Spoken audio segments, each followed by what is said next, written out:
All right. Welcome to Gaining Momentum. So glad to have you here and listening. This episode is going to be kind of interesting. I want to talk about bouncing back.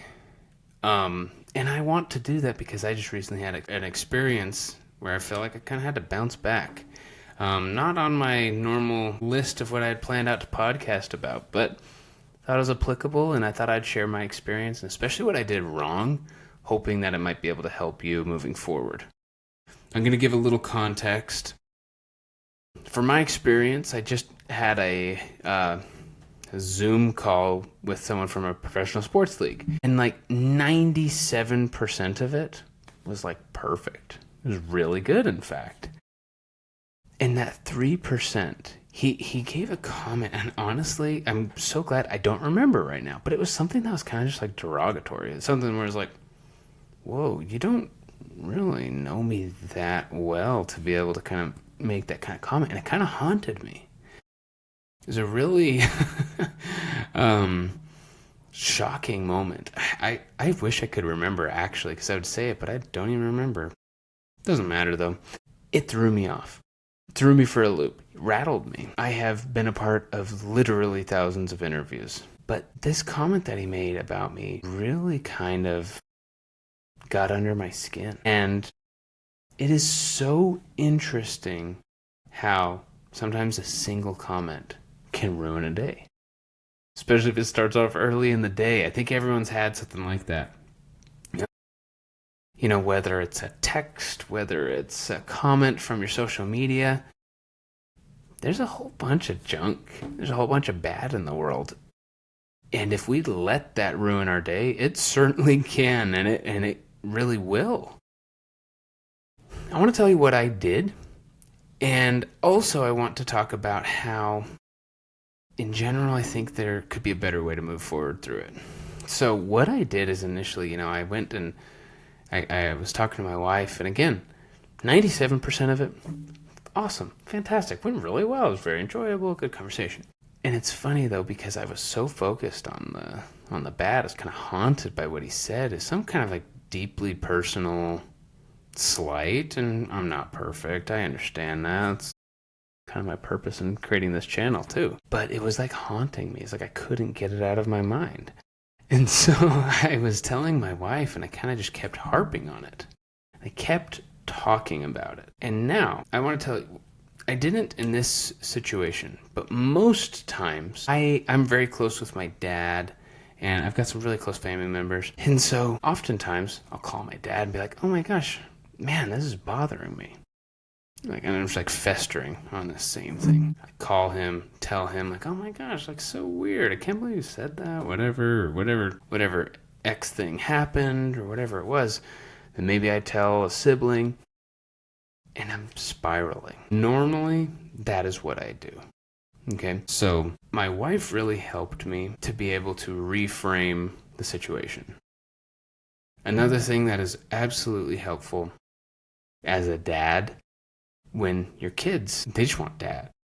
They don't really care about your emotional baggage. Not that they don't care, but they want to play. They want to have fun. And so the thing that was really interesting for me that really helped me reframe things, because initially I was just talking to my wife. The kids were playing. I was like, guys, let me talk to mom real quick. And I'm talking to my wife, and I'm realizing the kids want to play. I need to kind of snap out of this. Having kids is a great opportunity to be able to reframe your mindset. Okay, one moment you can be sad about something, next you're playing horse with the kids on my back, crawling around, or whatever, playing with cars, whatever, singing songs from Wicked with them, whatever it is. Being able to reframe the situation can really help. Sometimes that might mean that you're physically walking, you're out of that environment, you need some fresh air, get some sunlight on your skin. That can be a great help to you.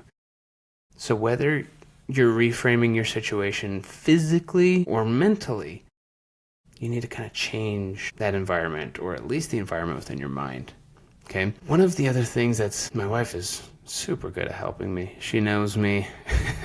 And, the interesting thing is, again, as I've studied about this since, it's basically exactly what she tells me to do. I probably need to listen to her more often and more intently.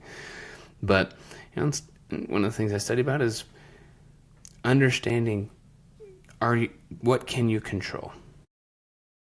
In every moment throughout the day, we're not going to be able to control everything that everyone else says. Of course not. That's the beauty of this life. However, I don't know what's going on through the other person's day. And for example, another one that just recently has happened to me where someone flipped me off driving. I'm like, I didn't do anything wrong. That's another great example. That things like that can totally ruin my day or mess up my day for an hour, or 30 minutes, or 15 minutes. But we don't know what that person's going through. I can't control it. It's hard. It's not hard not to kind of match that level of anger. But I think to a certain extent.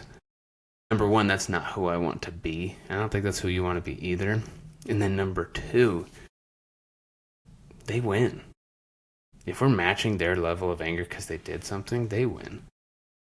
If we can be able to take the high road, we win. I'd much rather do that. Much rather set that tone for my kids, for my wife. Being consistent. I'm not great at this, but I think if we can try to control the controllable, we'll have a lot more success. Another thing that talks about is like kind of pressing like a reset button. I think this is a really I remember I've previously done therapy, and one of the things that I remember my therapist talking about, because everyone can get a little worked up, and one of the things that he would tell me to say is like, okay, you're going to take some deep breaths in through the nose, out through the mouth, calm yourself down, try to control that heart rate, try to be rested. And then it is asking yourself the question, am I physically safe right now? Almost always the answer to that question is yes. And so automatically that kind of changes my mind. Okay, I'll be like, okay, is my family physically safe right now? Almost always the answer is yes. From there, it seems much more approachable to handle the different issues that we've got going through the day. Man, I apologize. The dog's eating in his room over there, and he's sure noisy. But whether you're writing in a journal, you're walking around, maybe, I don't know, you're walking around, you're doing some meditation, find a reset button. Okay, so that you have kind of a go-to when you're in that moment.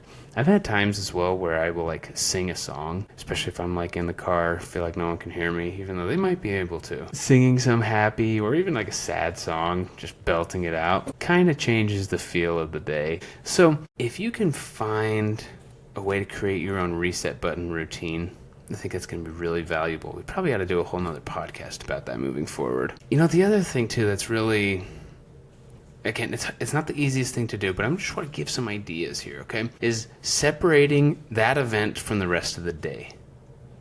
Okay? Just because, and the quote here, a bad 5 minutes doesn't mean a bad 24 hours. And the other thing is, you can ask yourself, again, sometimes I think it's kind of helpful when I frame things as a question. Like, okay, yeah, I just had a bad 5 minutes, or bad 30 minutes, or bad an hour. Like, do I want the rest of my day to go like this? Do I want to continue to feel this? And sometimes that answer might be yes. Everyone's got different levels of issues. You're allowed to feel anger. You're allowed to process that. Sometimes we can work through this and really be able to try to press this reset button. In general, I want to choose the happiness path. I don't want to choose to be angry. Okay? That's another good way. Just separate that event from the rest of the day and the rest of the day moving forward. Okay? There's, ways we can find humor in things. You can imagine silly situations. Just make yourself laugh. Change the thought process. Another thing that's, again, it is easier said than done, but it's talking about gratitude. You're like, you know what? For my situation, thinking, I am grateful that I was able to have a conversation where so many things went really great. I'm glad the whole conversation wasn't terrible. It could have been worse. The other thing, too, is you can think back of some of the worst times in your life and be like, oh my gosh, this is nothing compared to that. And I hope that that is how your situation is. But when we can be able to have some gratitude, have some perspective, it can really kind of help change the feel of those moments.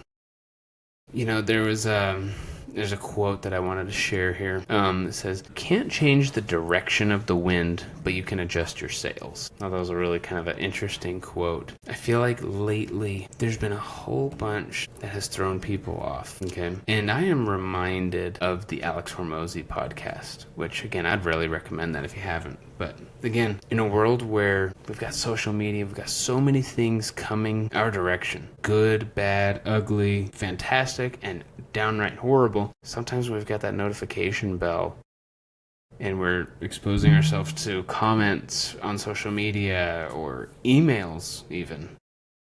All these different things. It does not always help. One of the things that Alex Hormozy talks about is go ahead, put your phone on Do Not Disturb. You control when you see those comments, when you see those texts. My family, I love them. But something that I do, I'll mute or hide alerts from the conversation. It is very freeing.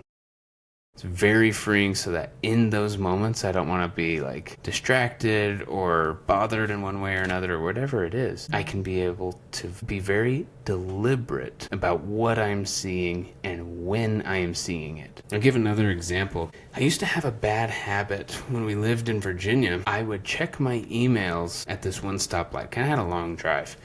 It was like a 35-minute drive, probably short for some of y'all.